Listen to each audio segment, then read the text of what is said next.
Namaste to all of you. It's Ma Prem Asima here. I'm Tantra therapist and practitioner and I'm sexual awakening guide too. आज का विषय है कि प्यार 3 प्रकार का होता है. There are 3 types of love. There are 3 types of love. I call them love 1, love 2 and love 3. The first love is oriented to an object. पहली तरह का प्यार ऑब्जेक्ट ओरिएंटेड होता है, मतलब कि उसका झुकाव ऑब्जेक्ट की तरफ होता है, वो ऑब्जेक्ट को चाहता है. Focus on an object of love. जब हम ऑब्जेक्ट पर फोकस करते हैं तो वो पहले टाइप का प्यार होता है. You see a wonderful woman really lovely with a prosperous body. You see a wonderful woman. जब आप किसी खूबसूरत महिला को, अद्भुत महिला को देखते हो तो आपको आपके भीतर प्यार महसूस होता है. आपको वो एक बहुत अच्छी शेप्ड बॉडी लगती है. You are excited. आप बहुत ज़्यादा उत्तेजित हो जाते हो. You think you are falling in love. आपको लगता है कि आप प्यार में हो गए हो, प्यार में पड़ गए हो, आपको किसी से प्यार हो गया है. You think you are falling in love. Love has arisen in you because the woman is wonderful. आपके भीतर प्यार पैदा हुआ इसलिए क्योंकि वो woman wonderful थी. Because she is beautiful, क्योंकि वो सुंदर थी. तो ये होता है ऑब्जेक्ट ओरिएंटेड लव कि आपको किसी के शरीर खूबसूरत लगा और आपको महसूस हुआ कि आपको उससे प्यार हो गया है. तो ये ऑब्जेक्ट ओरिएंटेड फर्स्ट टाइप का लव होता है. This is the common love. ये एक साधारण प्रेम है, मतलब अक्सर हमको हो जाता है. Is what is known as eros. इसको कहा जाता है कि उत्तेजना में ये प्यार हमें महसूस हो रहा है, उत्तेजना की अवस्था में. It is desire. ये हमारी इच्छा है. How to possess that beautiful object. कैसे हम उस ब्यूटीफुल ऑब्जेक्ट से पॉजेसिव हो जाते हैं. How to exploit that wonderful object. कैसे हम उस वंडरफुल ऑब्जेक्ट को एक्सप्लॉयट कर सके, कैसे हम उसका शोषण कर सके. How to make it yours. कैसे हम उसे अपना बना सके. But remember if the woman is wonderful. But एक बात याद रखिएगा कि अगर वुमन वंडरफुल है, अद्भुत है, खूबसूरत है, not only will it be for you. तो वह सिर्फ तुम्हारे लिए नहीं है. It will B wonderful for many people. वो जो खूबसूरत महिला है उसके पीछे बहुत सारे लोग होंगे, बहुत सारे लोगों को वो वंडरफुल ब्यूटीफुल लगती होगी. So there will be many people who fall in love with हर.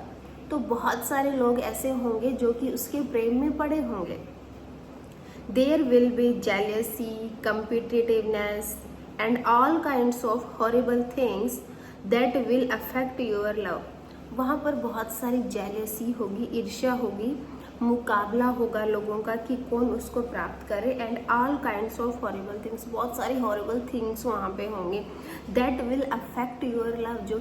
जो आपके प्यार पर अफेक्ट डालेगा. What you call love. जिसे तुम प्यार कहते हो. तो जो भी अगर आपको लग रहा है कि मुझे उस वंडरफुल ब्यूटीफुल लेडी से प्यार है तो थोड़ा ठहरिएगा, क्योंकि बहुत सारे लोग वहाँ पर कतार में लगे हुए हैं. बहुत सारे लोग चाहते हैं उसको अपना बनाना, उसका शोषण करना, उसका भोग करना. तो वहाँ पर बहुत सारी जेलेसी होगी, बहुत सारे कंपटीशन वहाँ पर आपको करना पड़ेगा. तो ऐसी बहुत सारी हॉरिबल थिंग्स आपको वहाँ देखने को मिलेंगी. If you are falling in love with a beautiful woman or a handsome man, you will have problem. अगर आप किसी ऐसे स्त्री या पुरुष के प्यार में पड़ जाते हो जो कि बहुत खूबसूरत है, बहुत हैंडसम है, तो आपको प्रॉब्लम्स फेस करनी पड़ेंगी. There will be jealousy, there will be murder. वहाँ पर जेलसी होगी, वहाँ पर मर्डर भी होंगे. एनीथिंग, कुछ भी हो सकता है.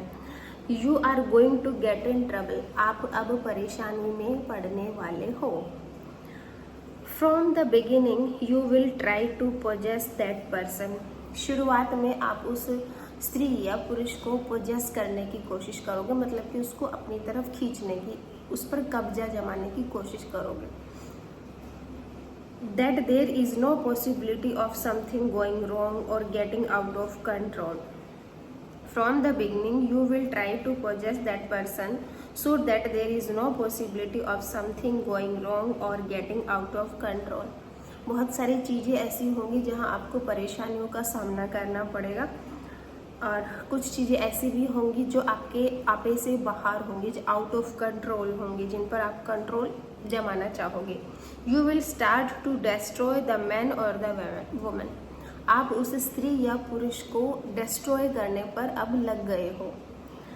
You will stop giving him freedom. अब आप जब आप उसको पोजेस कर लेते हो, आप अपने पास उस व्यक्ति को, स्त्री या पुरुष को लेकर आ जाते हो, तब आप उसकी फ्रीडम पर पाबंदी लगा देते हो कि वो घर से बाहर नहीं जाएगा. You will quarrel that person and try to close the door. अब आप उस स्त्री या पुरुष को, उस पर्सन को अपने भीतर बिठाना चाहोगे, अपने घर में, अपनी जगह में, कि अब वो कहीं और न जाए, उसको कोई और ना देखे. अब आप अपने घर के जो दरवाजे हैं वो बंद कर लोगे कि वो बाहर ना जा पाए और उसको कोई बाहर ना देख पाए. This is the first kind of love. इसको पहली तरह का प्यार कहते हैं. Beware the. इसके प्रति सावधान हो जाइएगा. It's not worth much. ये बहुत ज़्यादा चलने वाली चीज़ नहीं है. It is not very important. ये बहुत ज़्यादा महत्वपूर्ण भी नहीं है. And if you are not aware of it, और अगर आप इसके प्रति अवेयर नहीं हुए, जागरूक नहीं हुए, you will be trapped in love. तो आप प्रेम के जाल में फंस जाओगे.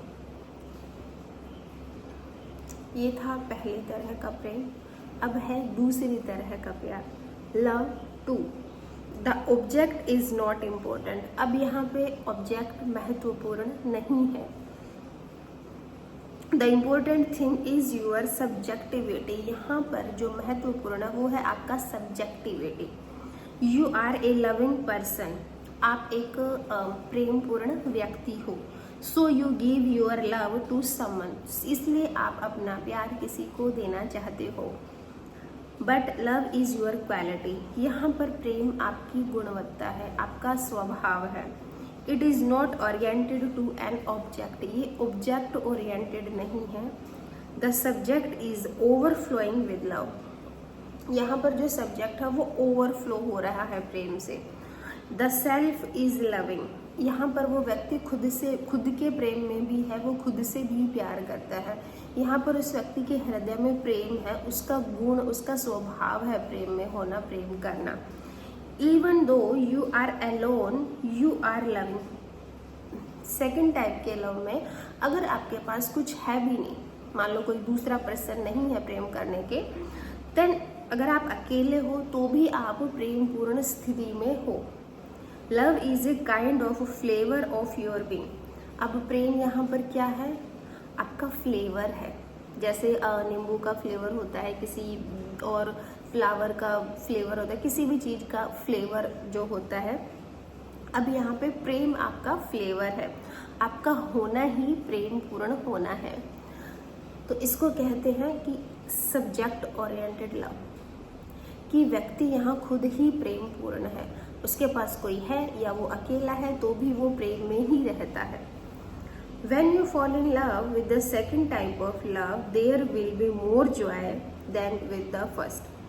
जब आप दूसरी तरह के प्रेम में होते हो तो आप पहले से ज़्यादा एंजॉय करते हो, आनंद में होते हो बजाय कि पहले प्रेम के.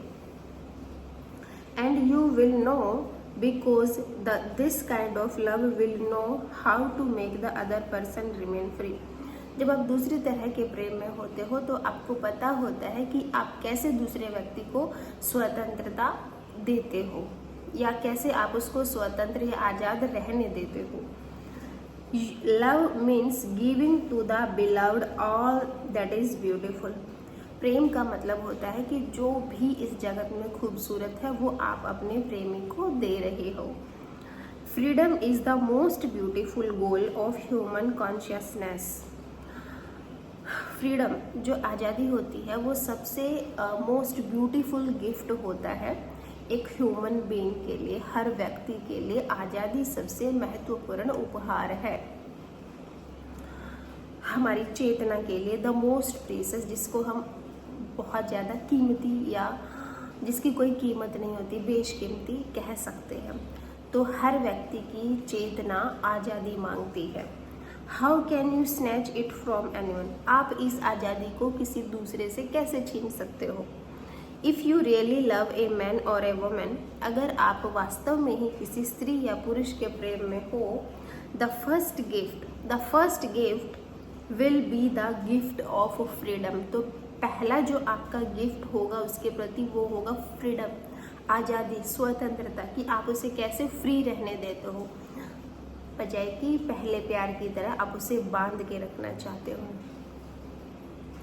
The second type of love will not go against freedom. दूसरी तरह का प्रेम आज़ादी के खिलाफ नहीं जाता। It will not be possessive, ये पॉजेसिव नहीं है।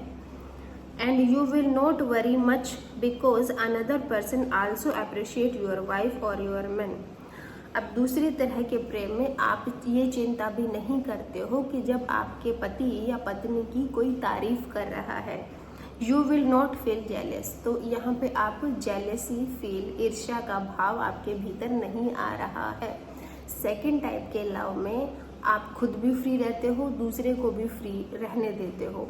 और इस दौरान अगर आपके मेल को या फीमेल को, पति या पत्नी की अगर कोई व्यक्ति तारीफ करता है तो वहाँ आपको जेलसी भी महसूस नहीं होती। This second type of love will be more a friendship than lust. इस दूसरे तरह के प्रेम को हम फ्रेंडशिप कह सकते हैं, एक दोस्ती का व्यवहार कह सकते हैं।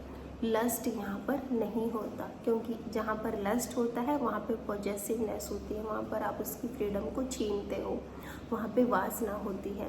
तो इसलिए दूसरे तरह के प्रेम को हम फ्रेंडशिप कह सकते हैं। And it will be more in reaching for your soul. और ये दूसरे तरह का प्रेम आपकी आत्मा को और ज़्यादा अमीर बनाता है, इनरीच करता है, आपकी आत्मा को और ज़्यादा फैलाव देता है, आपकी आत्मा का और ज़्यादा विकास करता है। The first love is good. पहली तरह का प्रेम अच्छा है, because it is always better to live a life with something of love than not to love. किसी ऐसे व्यक्ति के साथ रहना जिससे आप प्यार नहीं करते आसान हो सकता है। However, the second love is much better than the first love. फिर भी दूसरे तरह का प्रेम पहले प्रेम से ज़्यादा बेहतर है। And will cause less anxiety, क्योंकि इसमें आपकी जो एंजाइटी है वो कम होती है, आपका अंदर का जो घुटन है वो कम होता है। लेस वर्ल्ड वाइड कॉन्फ्लिक्ट्स, इसमें आपका जो एग्रेशन होता है वो भी कम होता है, वायलेंस, हिंसा भी कम होती है। तो दूसरे तरह का प्रेम पहले प्रेम से ज़्यादा बेटर है। There is a third love. अब आता है तीसरे तरह का प्रेम, in which the subject and the object disappear. Third, तीसरे प्रकार के प्रेम में सब्जेक्ट भी और ऑब्जेक्ट भी दोनों ही गायब हो जाते हैं। First love is object oriented, second love is subject oriented, but third love is subject or object both are disappear. In the first type of love the object is important. पहले तरह के प्रेम में ऑब्जेक्ट महत्वपूर्ण है। In the second the subject is important. In the third there is transcendence. Third तरह के प्रेम में, तीसरे तरह के प्यार में ट्रांसेंडेंस है, बदलाव है, रूपांतरण है। You are no longer subject or object. अब आप ना तो सब्जेक्ट रहे हो ना आप ऑब्जेक्ट रहे हो। You know longer divided reality in any way. अब आप जो वास्तविकता है उसको किसी भी तरह बदलने में नहीं लगे हो। अब आप उसको डिवाइड नहीं कर रहे हो सब्जेक्ट और ऑब्जेक्ट में। Subject object knower, subject object, जानने वाला या जाने जाने वाला, आपका प्रेमी या आपकी प्रेमिका। अब यहाँ पर कुछ भी नहीं है। All division are disappear. सारे जो डिवीज़न थे वो अब गायब हो चुके हैं, ख़त्म हो चुके हैं। You just love.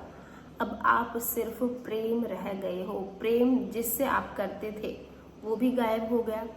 जो प्रेम में था वो भी गायब हो गया। यहाँ पर सिर्फ और सिर्फ लव बच गया, प्रेम बच गया। करने वाला भी गायब, कराने वाला भी गायब। One is simply love. अब यहाँ पर एक वननेस की फीलिंग है। अब यहाँ पे सिर्फ प्रेम बच गया है। It is not that one loves, it is not an action. अब यहाँ पे ये कोई एक्शन नहीं रह गया। मतलब आपको हम कहते हैं ना कि प्यार कैसे करें, तो करना यहाँ पर नहीं है, एक्ट यहाँ पर नहीं है, डूअर भी, करता भी यहाँ पर नहीं है, कोई कर्म भी नहीं है, कोई करता भी नहीं है। It is the true quality of one. अब यहाँ पर एक होने की ट्रू क्वालिटी, सच्ची गुणवत्ता रह गई है। जब एक वननेस इस ब्रह्मांड में, इस यूनिवर्स में सिर्फ सब कुछ विलीन हो गया है। जितनी भी ऐसी चीज़ें थी जो डिवाइड करती थी, अच्छे में बुरे में, बुरा भी गया अच्छा भी गया। अब प्रेमी भी गया, ऑब्जेक्ट भी गया, सब्जेक्ट भी गया। अब सिर्फ प्रेम बचा रह गया, गॉड इज लव। अब सिर्फ परमात्मा रह गया। It is not that in the morning you love and the evening you don't love. अब यहाँ पर कोई ऐसी क्रिया नहीं बची है कि सुबह आप किसी से प्रेम कर रहे हो और इवनिंग में आप किसी से नफरत कर रहे हो। यू आर लव, अब आप प्रेम हो। इट इज़ योर कंडीशन, यह तुम्हारी स्थिति है। डिड यू अराइव होम, क्या अब तुम सोच सकते हो कि अब तुम घर आ गए हो। यू हैव बिकम लव, अब आप प्रेम हो गए हो। अब आपका जो बीइंग है वो प्रेम हो गया है। अब आप अपने स्वभाव में आ गए हो, अब आप अपने घर आ गए हो। So I would like you to learn more about love. तो मैं चाहूँगी आप जितना ज़्यादा हो सके प्रेम के बारे में जानिए। Go from the first to the second, पहले प्रेम से दूसरे प्रेम पर जाइए। But be aware that is the goal is third. पहले प्यार से दूसरे प्यार पर जाना है, लेकिन आपको भूलना नहीं है कि आपका जो गोल है वो थर्ड टाइप ऑफ लव है, तीसरे तरह का प्रेम है। Please contact me more information for my tantra workshop. अगर आप लोगों को तंत्रा वर्कशॉप ज्वाइन करना है तो आप मुझसे कांटेक्ट कर सकते हो। डिस्क्रिप्शन बॉक्स में मेरा व्हाट्सअप नंबर दिया गया है। 20, 21, 22 सितंबर को हिमाचल में धर्मशाला में मेरा तंत्रा वर्कशॉप है। तो अगर आप कपल्स हैं और तंत्रा प्रैक्टिस करना चाहते हैं तो सीट लिमिटेड है। जितना जल्द हो सके आप अपनी बुकिंग करा सकते हो। डिस्क्रिप्शन बॉक्स में मेरा व्हाट्सअप नंबर भी दिया गया है और मेरी वेबसाइट का लिंक भी है, तो वहाँ पे जाकर भी आप विज़िट कर सकते हो। तो ये था आज का टॉपिक। आई होप आप लोगों को पसंद आया होगा। पसंद आया हो तो अपने दोस्तों के साथ शेयर करना ना भूलें और सब्सक्राइब कर दीजिएगा channel. And thank you so much for listening me. मिलते हैं कल एक और नेक्स्ट वीडियो के साथ।